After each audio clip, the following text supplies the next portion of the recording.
Hello, everybody.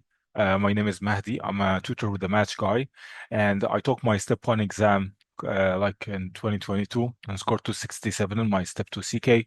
I've been working as a tutor with the MatchGuy, and today we are going to go over some of our QBank questions that I consider and find it very important regarding the renal system. And I encourage everybody attending this to please participate in the chat, stay active. And also, I don't like my sessions to be like a lecture. I like it to be more like a study session where everybody is basically participating in it. And I like to talk with you guys while we are moving forward with this. So please, in the chat, feel free to ask questions. Feel free to add additional information that you would find helpful or anything that I would like to discuss with the group today. So we will go through the questions together. I will tell you about my approach to approach questions.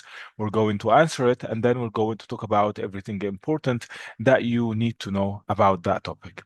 So I want everybody to participate with me, and please type ready in the chat in order for us to start, because I want you guys to stay in, like to stay to engage with me during the session. Okay. So are you guys ready to start?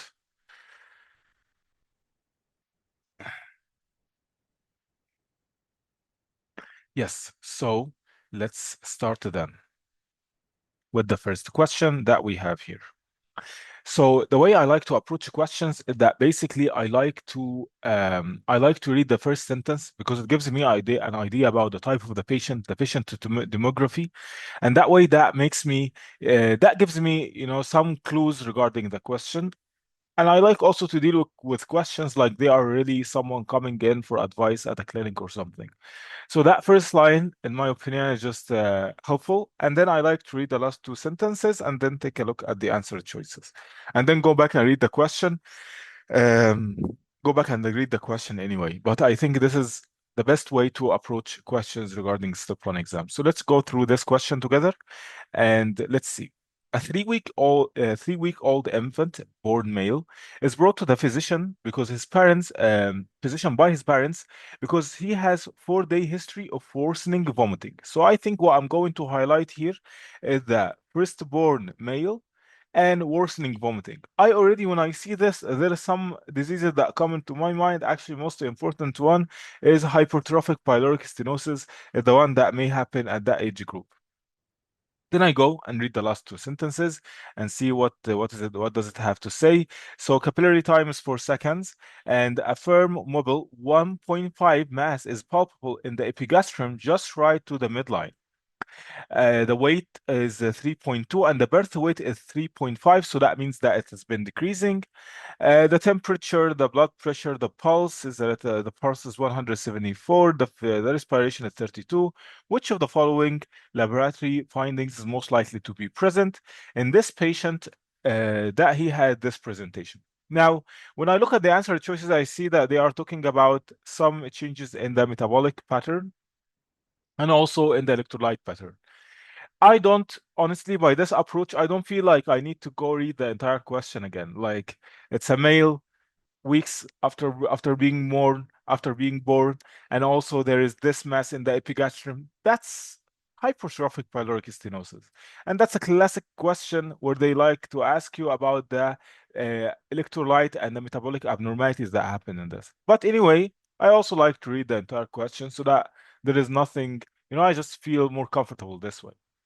So the parents report that the vomiting occurs approximately 20 minutes after every feeding, is non-bolus and forceful enough to travel several feet.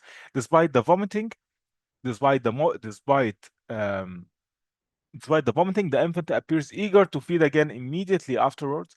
And he had fever with diapers, 48 hours. On physical examination, the infant appears lethargic and shrunken anterior fontanelle. So he has dehydration due to this ongoing vomiting. So this is basically hypertrophic pyloric stenosis. Let's look at the answer, guys. You said that this will be associated with hypokalemia, hypochloremia, and metabolic alkalosis.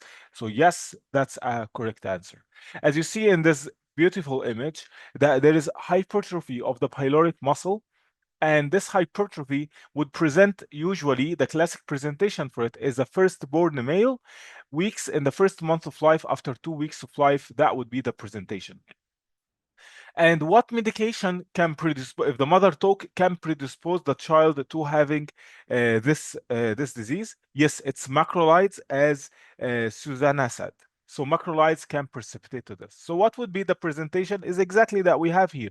A mass that's palpable in the epigastrium or under, and sometimes they also mention olive-shaped like mass when you palpate the abdomen.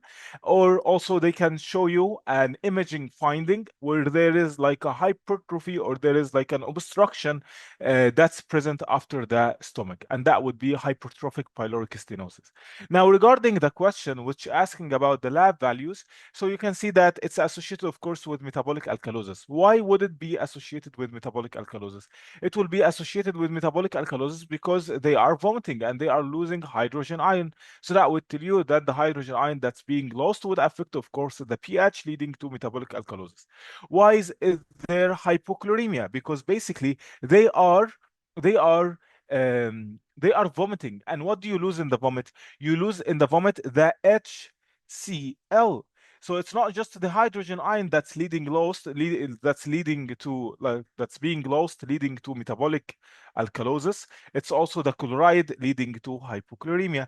Why is there hypokalemia? Simply because also of the electrolyte wasting that happens with vomiting.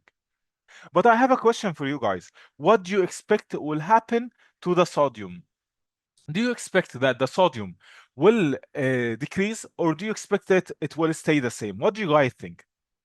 The patient is vomiting, so what do you think? Increase, decrease, or stay the same? What do you think?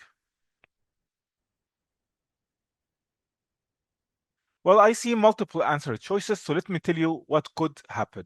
It could actually decrease or stay the same. So let's talk about why will this happen. The thing is, sodium, unlike other electrolytes, is very tightly controlled by multiple systems. So what are the systems that control the sodium? And we have to understand them in order to be able to answer the question whether sodium will stay the same or decrease. Actually, it can, like both can happen. Like sometimes it can stay the same and sometimes it can decrease, depending on the systems that regulate the sodium. So what are the systems that regulate the sodium? In cases of dehydration like this, your course is going to happen sodium loss with the vomiting. That's of course going to happen. And also you're going to have high osmolality in the blood, considering that you are losing a lot of water with the vomiting, a lot of fluid with the vomiting, and that's also going to happen. So the systems that regulate the sodium are the renin angiotensin aldosterone system. That system basically would get activated whenever there is a dehydration because you will have decreased the blood flow that's going to the kidney, and that leads to activation of the RAS system, and it's called renin angiotensin aldosterone system. So that aldosterone in the renin angiotensin aldosterone system would lead to sodium and water reabsorption. So that system tries to maintain the sodium at normal level. What else can get activated? The ADH would get activated in cases of increased serum osmolality, like you find in dehydration cases. And also the angiotensin 2 in the RAS angiotensin system can also activate the ADH. Now, what does the ADH do? ADH absorbs water without sodium, right? So you will have water reabsorption only, and that would work on diluting the sodium in the blood, and that actually can lead to decrease in the sodium in the blood. Something else that can work on decreasing the sodium in the blood is simply also the vomiting itself. So the vomiting itself, of course, leading to decrease in the sodium. So what's going to happen is that there are multiple systems at play here. You have vomiting trying to decrease the sodium. You have ADH activation would lead to further decrease in the sodium concentration because you're only reabsorbing water, which will lead to dilution of sodium. And these two can lead to actually decrease in the sodium level. But sometimes the RAS system would be strong enough so that the aldosterone is able to absorb enough sodium. So that would make the sodium stay the same. So the bullet point is, I want you to know, if you see a question about vomiting, that sodium, you can find it decreased, and that would not be a wrong answer. And also you can find it that stays the same. So there will be other factors in the question that help guide this. For example, they are asking you about the electrolyte levels in vomiting, and there is hypokalemia Like the arrow questions are saying that there is decreased potassium, there is decreased chloride. So sodium, that's not the part that you decide based on. It can be normal, and that would make it a correct answer. It can be decreased, and that's still a correct answer. So you look at the other factors in the answer choices to pick the correct one. Okay. So make sure that you understand this and don't confuse sodium with other things. Okay. Let's see another question. I see. Is that clear for you guys? Is everybody getting this straight? Because I don't want to move forward if anybody doesn't understand this. Yes, it's clear. Okay, let's do another question and see. Let's do another question and see what's going on here. So again, the same way. So a 26-year-old woman comes to the physician for routine health maintenance examination. I now know the patient and type of the patient that's coming to me. And then I would read the last two sentences along with looking at the tables, if any, and looking at the answer choices. So asystolic diastolic root is heard upon auscultation of the right upper quadrant of the abdomen. And the lab results show sodium, that's normal, potassium, normal, bicarb, normal, but a little bit toward the higher side, and creatinine is still normal. Which of the following is most likely diagnosed? Okay, so I have a young patient, and it looks like things are normal, but let's see the rest of the question. And the answer choices are regarding fibromuscular dysplasia, atherosclerotic renal artery disease, polyarteritis nodosa, primary hyperaldosteronism, and the arthritis. Let me make it this smaller so that you can guys see everything. So she has no significant past medical history and takes no daily medications. So that tells us that she doesn't have hypertension, diabetes, or any chronic diseases like this, but she is other than combined oral contraceptive pills, and she reports occasional headache and whooshing sound in her right ear that coincides with the heartbeat. She does not smoke or use illicit drugs, and physical examination, the temperature is right. There is some hypertension. So there is hypertension, and pulse is okay, respiration is okay, and the O2 is okay. So that's a patient who has a problem in the flank leading to a root. So seems like this is a vascular problem leading to also hypertension in a patient who's young and doesn't have risk factors, for example, for atherosclerosis. So that's not atherosclerosis. What could be the answer choice? I see that. What do you guys think? I only see 1, 2, 3 answers, or like 4 answers. We have 60 people in this meeting. So let me just show you the question again and see. Yes, so a lot of people have already answered that this is fibromuscular dysplasia, which is yes, that this is the correct answer. So let's talk about this topic from the beginning for people who don't know to understand what this is. Fibromuscular dysplasia, as the name tells you, fibromuscular dysplasia. So there is a dysplasia associated with formation of fibrous tissue in place of the muscle tissue, or the smooth muscles that are present on the arterioles and the arteries. The thing is, the artery is formed of layers. So one of these layers is the media, and the media has smooth muscles normally. Now, sometimes you have dysplasia of these smooth muscles, leading to fibrous tissue formation in that tissue. So that leads to fibrous tissue formation in that tissue, leading to fibromuscular dysplasia. Now, what is the population that's at risk of having this? Usually in middle-aged women. Guess what? Like the patient that we are talking about here. Now, what's going to happen in these people is that there will be these changes in the vessel structure, and that would lead to a alternating area of stenosis, as you see here. It's called also string of beads pattern, string of beads pattern. And that string of beads pattern not just can happen in any vessels, by the way. It can happen in the carotid arteries, it can happen in the renal artery, it can happen in multiple locations. And you can imagine that just such injury or such a problem or such a disease, if it happens in the renal artery, that would lead to decrease in the blood that's going to the kidney. And when you have decrease in the blood that's going to the kidney, what do you expect will happen? There will be activation of the renin angiotensin aldosterone system again. And when that happen, the angiotensin 2 and the aldosterone are going to be high, leading to hypertension. Why? Because angiotensin 2, if you remember, leads to vasoconstriction, and aldosterone leads to sodium and water retention. All of this can increase the blood pressure inside of the vessel, and that's called that's basically the thing is that's leading to hypertension in this patient, like you see in the in the presentation of the question here. Another presentation, by the way, is that you can find this root in other locations. Doesn't have to be in the kidney. So the patient could also have hypertension because it's affection in the kidney, but it can happen in other locations. So you could hear a root here in the carotid, and you can hear it anywhere else. It can happen basically in any artery. And again, that will lead to secondary hypertension. And as we discussed, I hope that this is clear for everybody.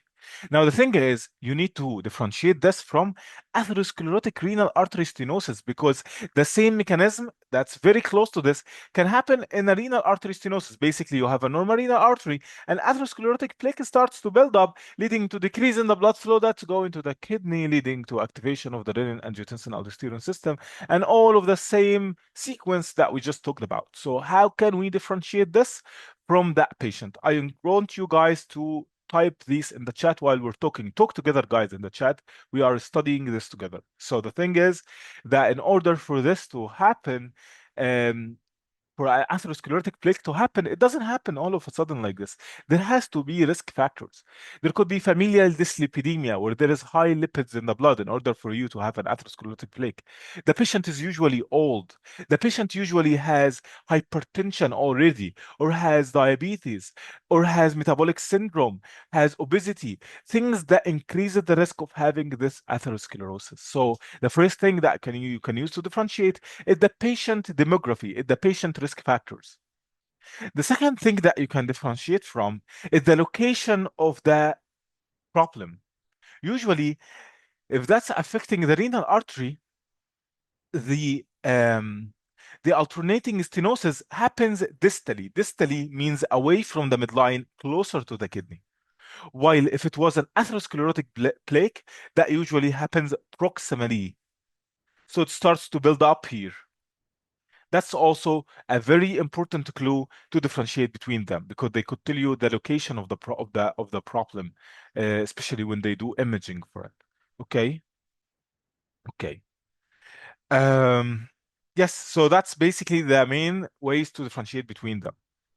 Now, why is the ear sound? The ear whooshing sound in the right ear coming from the vascular abnormality happening to a vessel close to the ear. So that's why the patient hears like a whooshing sound, because of the turbulence of the blood that's going through a vessel that has this fibromuscular dysplasia. So the patient hears this because there is a vessel somewhere here where the patient hears the turbulence of the blood passing through there. Okay. So that's the answer to Rosie question, to Mahi question. Which one is proximal and which one is distal? The proximal one is the atherosclerosis. The distal one is the fibromuscular dysplasia. Okay, so let's make that clear. That's very nice. Amazing.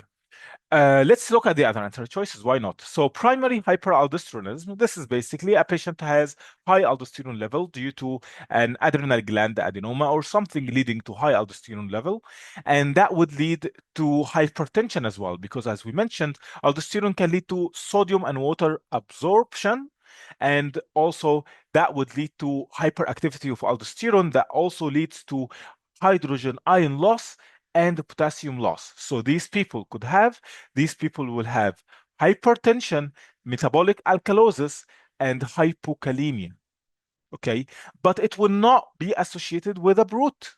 Systolic diastolic brute. That's not something that's happening there. But of course, it can be associated with hypertension, as we just discussed. Amazing. Now, what about polyarthritis nodosa? Polyarthritis nodosa, that's basically a vasculitis disease where there is a vasculitis disease and it's associated with having fibrinoid necrosis inside of the vessel. So the vessel wall itself is undergoing necrosis. That's a transmural affecting all layers. And that usually happens in a patient who has a risk factor of having hepatitis B. And it's also associated with some neurologic symptoms and skin findings. That's like skin problems. That's what polyarthritis nodosa is. Arthritis, that's basically another vasculitis affecting usually Asian females who are younger than 50, and that affects usually the aorta and the aortic arch, and that leads to weak pulses. So sometimes they call it pulseless disease, and also it can be associated with skin problems along with arthralgias. But the main thing that helps you differentiate this is the affection of the aortic arch and the proximal blood vessels, the large blood vessels, leading to pulseless disease. So yes, that's what the arthritis is about. Yeah, let's see the next question and keep moving. Please stop me if you have any questions, okay? Or write it twice in the chat because maybe while I'm talking, I don't look at the chat. Yes, so let's see this question and what does it have to say. As usual, a 72-year-old woman comes to the physician for follow-up visit and she has history of hypertension and osteoarthritis. So I have an old patient.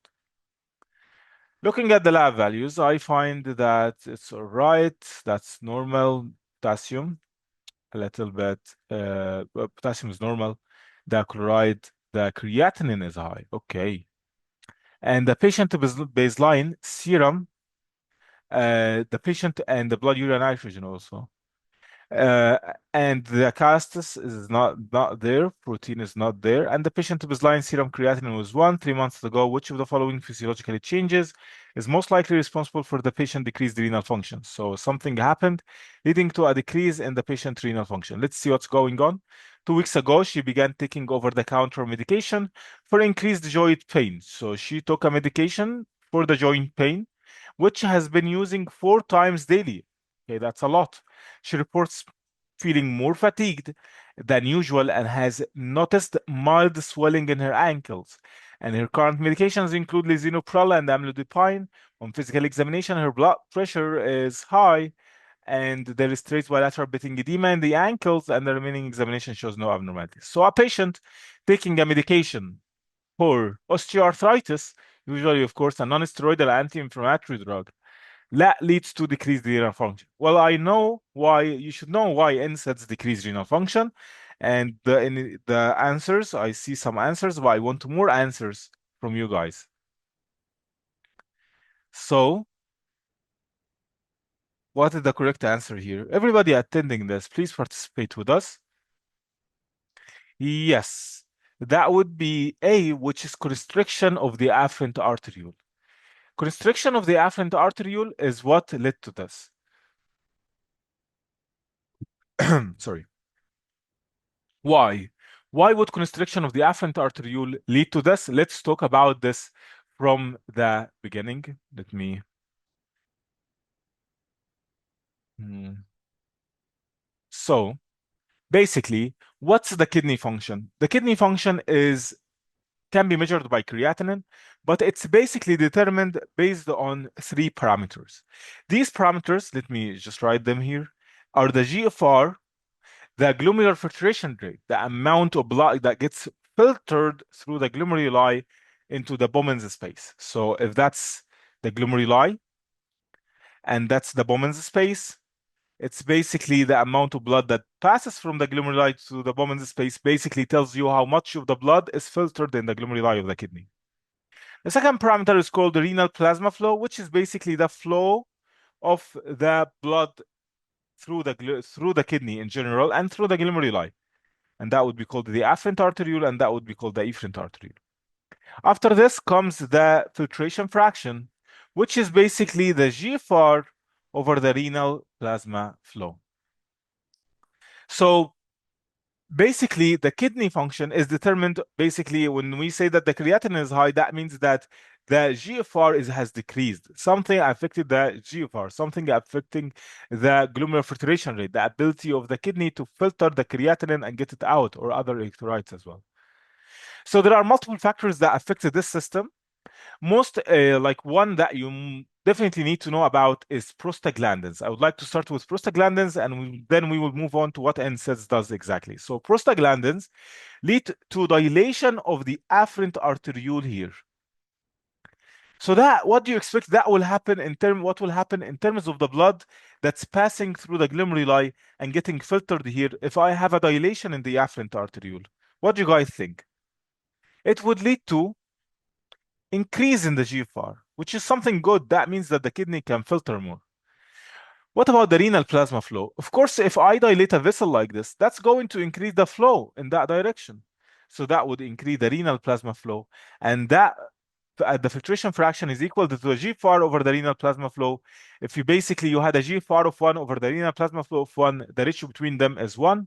Now, if I increase the GFR to 2 and the renal plasma flow to 2, still 2 over 2 is equal 1. So it's the same ratio. That's why the filtration fraction stays the same. Now, what about NSAIDs? What would NSAIDs do? NSAIDs decrease the production of prostaglandins. So what's going to happen is the complete opposite. You're going to have constriction in the afferent arteriole. Constriction in the afferent arteriole. So how can this affect the GFR? It's going to decrease the GFR. It's going to decrease the renal plasma flow. And again, the filtration fraction will stay the same. And that explain why the creatinine is high. And that explain also the answer to our question that the reason that the creatinine is high is the NSAIDs cause constriction in the afferent arteriole. Is that clear for you guys? Yes, amazing. And you can see here in our QBank, the MatchGuy Synapse QBank, this very nice demonstration of the difference of the prostaglandins does in contrast to what NSAID does. NSAIDs do. Okay. Okay. So Kevin is asking a very nice question. Is this a pre-renal injury? Yes, this is a pre-renal injury because it's basically affecting the blood that's passing into the glomeruli, getting the affection there. Okay, let us uh, clear this so that we can move forward to the next question.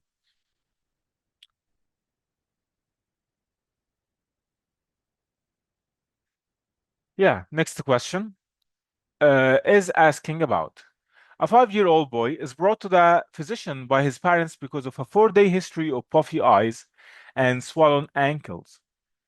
Okay. And then I look at the lab values and see that I'm just skimming through them and see that the protein is high more than 4. I now think of nephrotic syndrome in a child. I already have something in mind. Which of the following pathophysiologic process is most likely the cause of this condition? So I'm starting to think that this could be a minimally changed disease, which is the disease that leads to nephrotic syndrome in a child. His mother notes that his urine has appeared usually frothy over the same period. He had mild upper respiratory infection resolved 1 week ago and no other significant medical history. Physical examination shows significant preorbital edema and the blood pressure is normal. And let's see what are the other answer choices. So we have here subepithelial immune complexes with a spike and dome appearance. Well, I know that this is membranous nephropathy. Disruption of the glomerular basement membrane type for collagen. Well, that happens with Alport disease and that leads to nephrotic syndrome. Linear deposition of antibodies against the glomerular membrane. Well, that's good Pasteur disease and that leads to nephrotic syndrome. ABCD, loss of the glomerular polyanion charge barrier. Well, loss of that charge, what do you guys think? Does this look like a good answer? I guess so, because that's minimally changed disease, and you should know that the pathophysiology of minimally changed disease is that it has to do of effacement of the food processes in the glomerular basement membrane, leading to the loss of the charge barrier, and the charge barrier is simply the negative barrier that's present on the glomerular basement membrane that's basically at the medium of filtration that basically blocks the albumin from passing through the glomeruli. So basically now you will lose protein because of this. And that's the correct answer as you guys are saying. Or is it segmental sclerosis of hyaline deposition in some glomeruli? I would say that this is focal segmental glomerulosclerosis, which is another nephrotic syndrome that has other risk factors. So the correct answer here, as you guys said, that this would be minimal change disease. So, as the beautiful image here saying that there is this light microscopy that shows the glomeruli, and it would show normal glomeruli. Why? Because it's called minimally changed disease because of this. It doesn't lead to findings that can be seen under light microscopy. The findings can only be seen under electron microscopy, where you see effacement of the food processes. And the food processes is a very integral, important part of the glomerular filtration barrier that prevents the negatively charged ions from crossing the glomeruli, and that would lead to loss of albumin, as we discussed. Now, I would like to talk about other things regarding minimally changed disease that you need to know. So it happens in children, leading to nephrotic syndrome. So whenever you see a child with nephrotic syndrome, the first thing that should come into your mind is this minimally changed disease. That's one point. Second thing that you should know the triggers. The triggers for this include an immunologic stimulus, like a vaccination, or simply an infection, like a viral infection. And you should know the histological appearance, as we just discussed. And also you should know that it has good prognosis and it can be treated with corticosteroids. So keep that in mind. And in general, I want to give you guys some helpful tips, in my opinion, to differentiate nephrotic syndrome from nephrotic syndrome. And that's very essential and important to keep in mind. And these are that that in order for you to help you memorize these details, I really want to suggest that you need to have like to know three important facts about each disease. The first fact is that whether this is a nephritic or nephrotic syndrome, and that would help you, of course, narrow your differentials.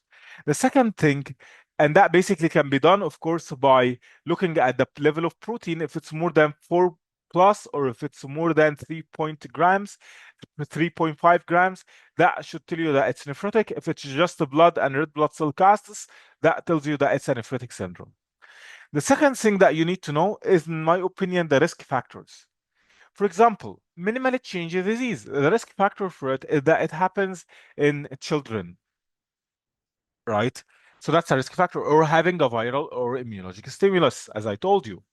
For example, membranous nephropathy. The risk factor for that would be having a solid tumor or lupus, or basically someone who has a hepatitis infection or something. The third thing that I want you to keep in mind when studying this is the characteristic histological appearance. So if you know these three about each disease, whether it's nephrotic or nephrotic, and you're able to recognize that, whether it's second, whether it's the risk factors for it, and what are the histological appearance, that could help you, of course, answer all of the questions. Because usually they give you two of these and ask you about the third one, or they give you even the three of them and ask you what the disease is. And in our question here, that was helpful. You knowing that it's a child with proteinuria had helped us know that this is a minimally changed disease. So subepithelial immune complexes. When you see this, for example, I just want to show you how this is effective for other cases. That this is basically the characteristic histological appearance of membranous nephropathy.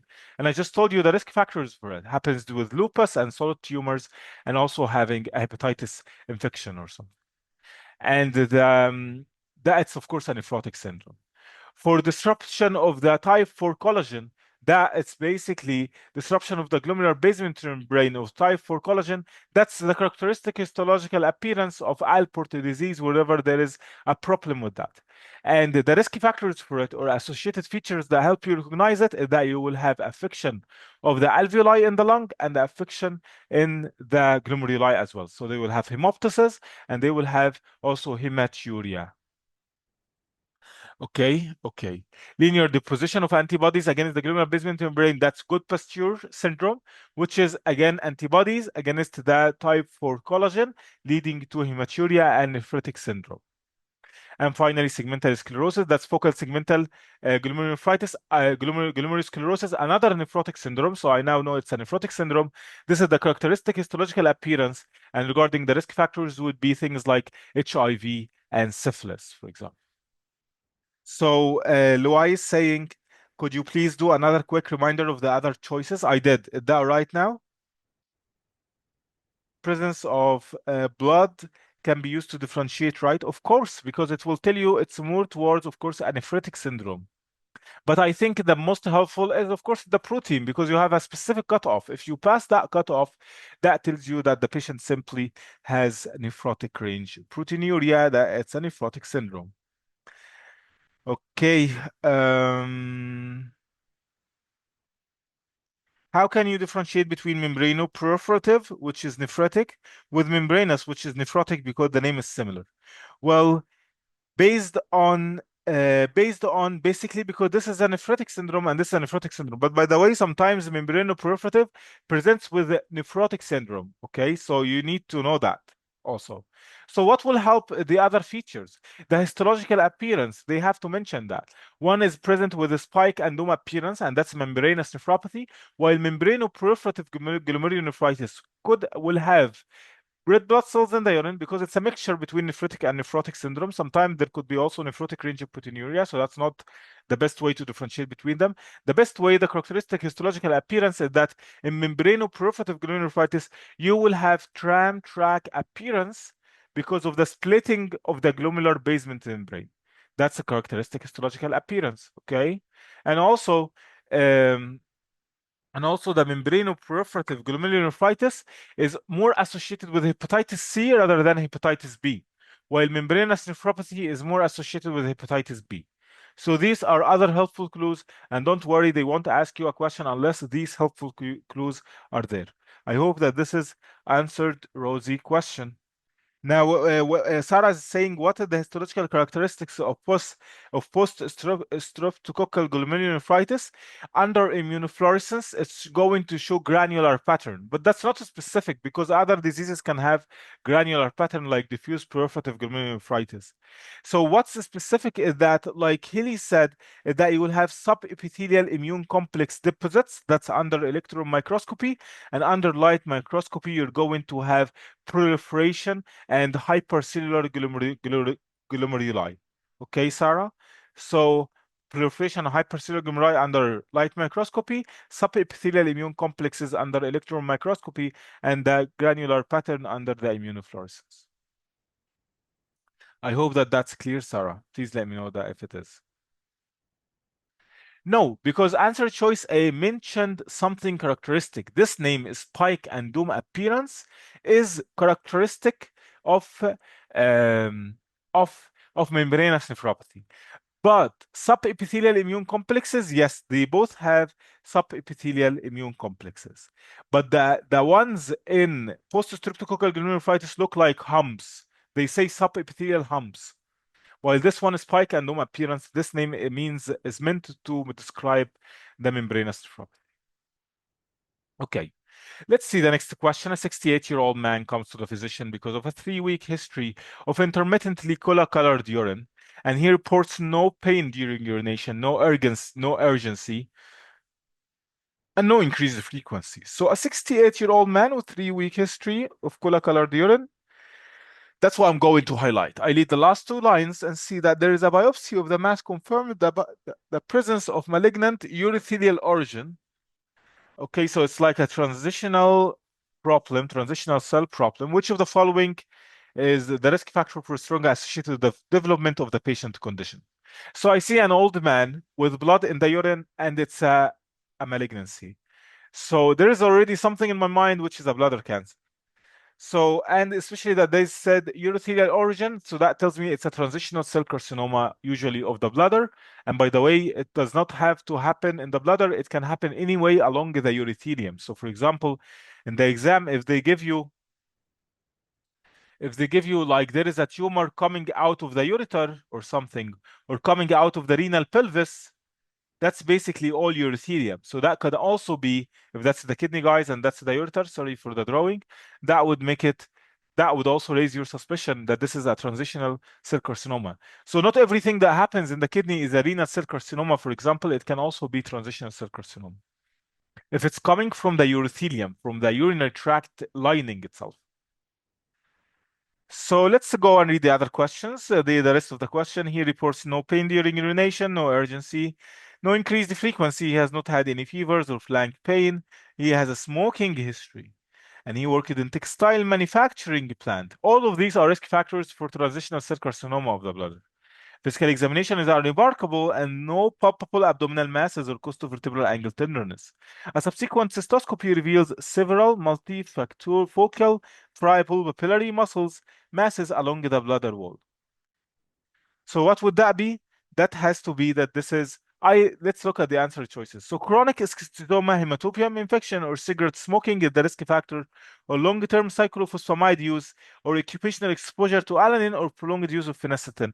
Well, actually, most of these, or all, not all of, if not all of them, lead to lead to bladder cancer. But they are asking what is the most strongly associated with it. And as you guys mentioned, it's the cigarette smoking. So let us reveal the answer choice. Um, it's the smoking, honestly. Smoking actually is the strongest risk factor associated with that. So does the schistosoma hematopium lead to bladder cancer? Yes, it does, but it's usually a squamous cell carcinoma rather than a transitional cell carcinoma.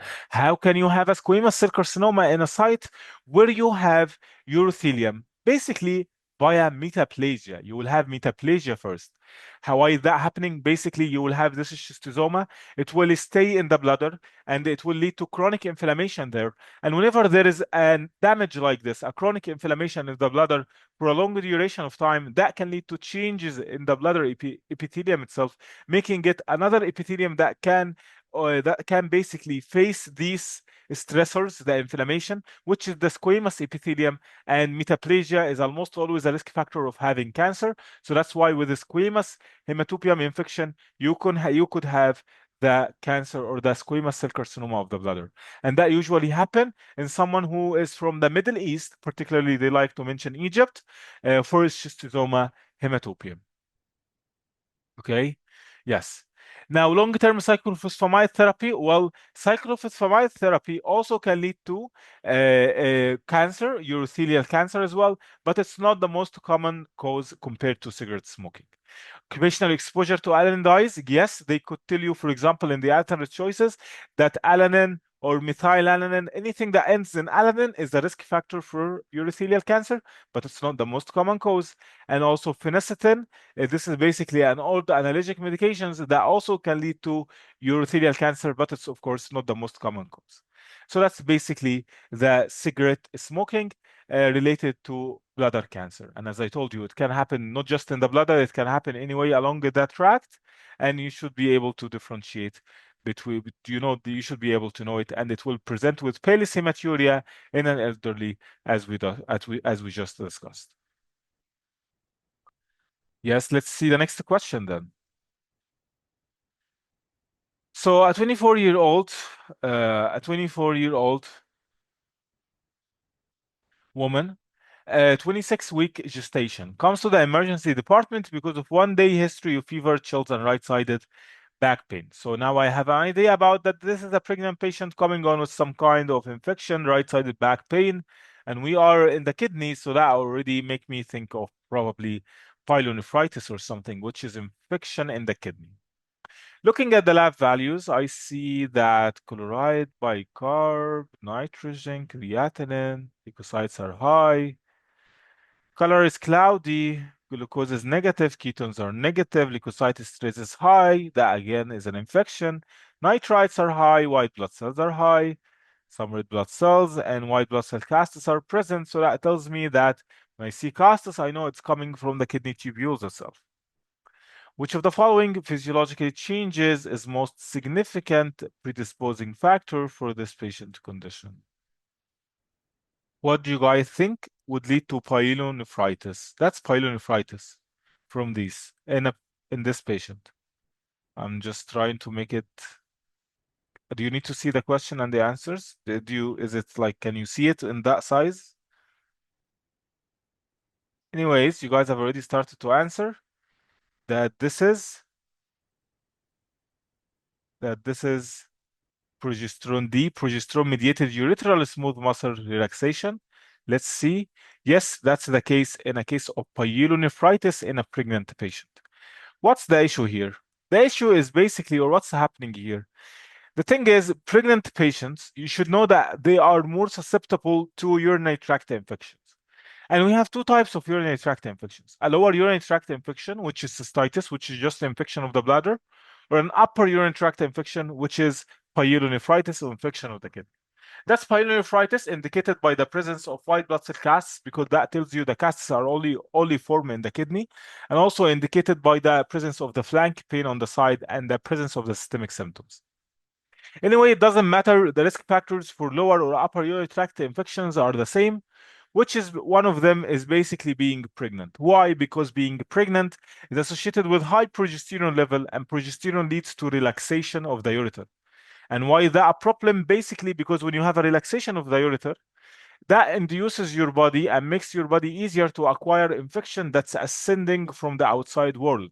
If you have a ureter that's contracting all of the time and everything is fine, that would lead to basically continuous, nice, flawless movement of urine through the ureter. But if you have a ureter that's relaxed, that increases the risk of having an ascending infection coming from outside into the kidneys and into the and into the bladder and into the, of course, the ureters and the kidney ultimately. So that's why these patients are associated with that. Now let's talk about other situations. Let's talk about other, risk factors that can increase the patient risk of having a urinary tract infection. Can you guys already type this in the chat? What could be risk factors of having an ascending infection? Because the most common cause or route of having an infection in the UTI, in the urinary tract, is simply an ascending infection. So things like diabetes, right? Diabetes is a risk factor. Okay. Things like um, being pregnant, as we mentioned, things like using a catheter. If you introduce a catheter to the patient and it's inside of the patient, that of course increases the risk of having infection, right? Being a female is a risk factor because they have shorter urethra, and that can make it so easy for them to get into the urinary tract. So that's basically what you can see in these people. Okay, what is the most common cause of having a urinary tract infection? I mean the bacteria.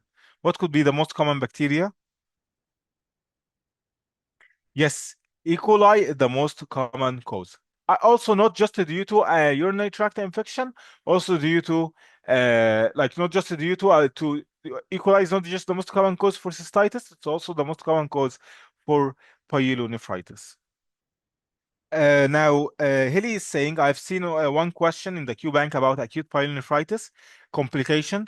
I got that wrong. Doctor, can you please explain what about the perinephric abscess complication? For sure. So one of the complications of acute pyelonephritis, there could be other multiple complications. First, if you get recurrent acute pyelonephritis, that can lead to permanent damage to the kidney, leading to something known as chronic pyelonephritis. And in that case, you will have a change in the kidney architecture, leading to leading to what? Leading to something known as thyroidization of the kidney, and that's very high yield to know. Leading to thyroidization of the kidney. What is thyroidization? It's simply that you have the kidney starts to look like the thyroid tissue, where you have like what looks like this. In the thyroid gland, there is like colloid in the middle surrounded by cells. Also, this one would be associated with fibrous tissue in the middle surrounded by cells. So that would be called chronic pyelonephritis. And that's one of the complications of acute pyelonephritis. So we're just talking about now complications. Another complication that could present with acute pyelonephritis is an abscess, perinephric abscess. What's a perinephric abscess? It's an abscess around the kidney. Now, how can you suspect a perinephric abscess? Simply, it will be a patient who had an acute pyelonephritis, and you are suspecting it, and it's the same presentation. But this time it's been going on for a longer duration. So it's like it's now more chronic now. And you give the patient antibiotics, but the patient is not responsive to antibiotics. The patient is still febrile despite giving them antibiotics. And usually in the question, you will find risk factors, of course, like diabetes, like urinary tract obstruction, like catheterization, like immunocompromise, like all of the things that we just talked about. And usually also in the question, they might describe a CT scan showing an abscess around the kidney. All of these would be the presentations. Now, the management of for this, and that's more relevant for step two, is that basically you need to do incision and give you need to drain the abscess via surgery, incision, and drainage, plus giving antibiotics. Usually it will be IV antibiotics rather than oral antibiotics. So is that clear, Hilly? Yes, yes, yes. Amazing, amazing. So yeah, let's see another question. Another question here is a 62-year-old man with a 20-year smoking history for type 2 diabetes and a stage 4 chronic kidney disease comes to the physician for follow-up visit. 2 months ago, the patient was started on subcutaneous medication to manage his anemia. Which of the following complications is most likely to develop as a result of the pharmacotherapy here?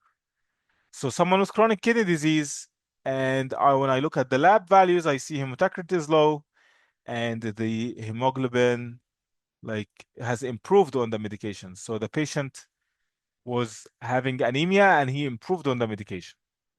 For the past 2 months, he experienced progressive fatigue and generalized weakness.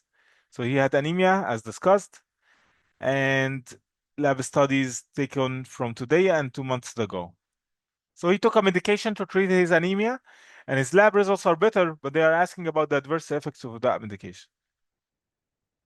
What do you think? Yes, that is erythropoietin, is the medication that could be given for a patient if you want to increase to treat the anemia, because it's a drug that basically induces the hematopoietic cells in the bone marrow to make more red blood cells. And it's particularly helpful in someone who has a chronic kidney disease, because chronic kidney disease is associated with decrease in the erythropoietin, because erythropoietin is originally secreted from the kidney. So now you give external erythropoietin to treat this condition. And the thing about erythropoietin is that it has multiple adverse effects. One of them is that it can lead to hypertension, and it can lead to thromboembolic events. Amazing. So the correct answer is that this is erythropoietin production. Erythropoietin basically to increase the red blood cell generation from the kidneys. Now, regarding erythropoietin, it's important to know other things about erythropoietin. That it can also be high in other conditions, pathological conditions. Like what? Like renal cell carcinoma is associated with the paraneoplastic release of erythropoietin, leading to secondary polycythemia, leading to inappropriate polycythemia. And that basically also can lead to hypertension and the thromboembolic events in someone who has renal cell carcinoma. So that's another presentation where you have erythropoietin high in a pathological manner and can increase the risk of adverse effects. I want to also let us review some facts about erythropoietin. Now, if you have someone with COPD, someone with respiratory problem, and their hemoglobin is like someone with respiratory problem, what do you expect the erythropoietin would be? Would it be high or low? It's going to be high. Why? As a response to someone with COPD, they have hypoxia. So you will increase the red blood cells available by increasing the erythropoietin, so that there is more red blood cells available to hold to increase your body capacity of having oxygen. That's the idea. So that you can increase your body capacity of having oxygen in the blood. So it's associated with high erythropoietin, and that's basically secondary polycythemia. So another question related to this, for example, someone with the someone coming in with high hemoglobin level, and basically there is high erythropoietin. And in the blood, you find a lot of red blood cells, for example. And they ask you, what could be the cause? So the cause, for example, in this case, could be something like high altitude or COPD or something. Okay? Okay. Now, another condition where erythropoietin is affected is primary polycythemia. In this condition, there is a lot of red blood cell generation. So what do you think the erythropoietin would be? Would it be high or low? Amazing. It will be low erythropoietin. Why? Because you have a lot of red blood cells due to this genetic problem in polycythemia vera. So in that case, erythropoietin as a negative feedback, it will be low, and that's associated with JAK2 mutation, as Heli just mentioned. And in all of these conditions, you will have an increased risk of thromboembolic events and hypertension. Yes, so that's the most important things you need to know about erythropoietin, very high yield. Let's see the next question. Basically, we have here a 48-year-old man comes to physician because of a 3-week history of progressive swelling in his ankles and puffiness around his eyes. And he has chronic hepatitis B virus infection 10 years ago and lost to follow-up and not currently taking any antiviral medications. Physical examination shows pitting edema and lower extremity up to the thighs shows periorbital puffiness. Blood pressure is right, but a little bit blood pressure is high, and the albumin is low, meaning that he's losing albumin or something. Cholesterol is high, and the creatinine is normal. And in the urine analysis, there is +4 proteinuria, telling us that this is a nephrotic syndrome. And 24-hour urine collection shows high protein. Which of the following is the most likely diagnosis? So that has to be that this is based on our discussion. To answer this question, you need to know whether it's nephrotic or nephritic. That has to be that this is a nephrotic, right? Because you see the proteinuria. And the other clue is knowing the risk factors. That's hepatitis B. What disease is associated with hepatitis B leading to nephrotic syndrome from these? Yes, it's membranous nephropathy, as we discussed. So as I told you, just to know these like facts about each disease, you should be able to answer them correctly. And that is simply membranous nephropathy. And you can find here the characteristic histological appearance that we've been talking about, cirrhosis. That's the spike and dome pattern that we have been discussing. Okay. Now again, membranoproliferative. We talked about how this is different because it's more associated with hepatitis C and can lead to nephrotic or nephritic syndrome, by the way. But it's associated with splitting of the basement membrane. We talked about focal segmental glomerulosclerosis, and we talked about minimal change disease, and it happening in children, leading to proteinuria. And there is also AL amyloidosis that would lead to another characteristic histological appearance if it happens in the glomeruli with the Congo red staining, apelpharingens appearance under Congo red staining. That's the amyloidosis. Okay, so that basically concludes our session today, guys, for this 1 hour. If any of you guys is interested in someone helping them through their USMLE journey, making their journey much shorter, we have the tutoring service. It's basically that you will be matched and you will can choose you can choose from our tutors uh, from a 30-minute demo. So you can get into a 30-minute demo with multiple of our tutors. So for free, to choose the tutor that you like the most. And the tutors are going to build you a personalized plan to cover your studying journey. And that's basically that we build you a plan that's from this day till the day of your exam. I can make you a plan that basically covers every day, day by day, where you can know exactly what you should do every day. It's like a checklist. And that can be done over a Google document where we can basically and we can simply track your progress in these days and see how everything is going. We can also take access to your QBanks, the uworld QBank, the amboss QBank, or in that case, our QBank if you would like to use it, or any other QBank, and also access to your nbmes so that before the sessions, we can analyze them. We know what's wrong exactly with your studying so that you have everything with you to pass your exam in the shortest duration possible through this extra support from our side. All, by the way, also outside of the sessions, because you get into the sessions, I will build you a presentation that has the most important pieces of information based off my analysis of your QBanks and your nbmes that you need to know in order for you to increase your scores. We've helped a lot of people, and people tend to improve more with this personalized, with someone who took the exam that can get you to what you need to get to, instead of wasting months. And I see even people may stay years studying for this exam.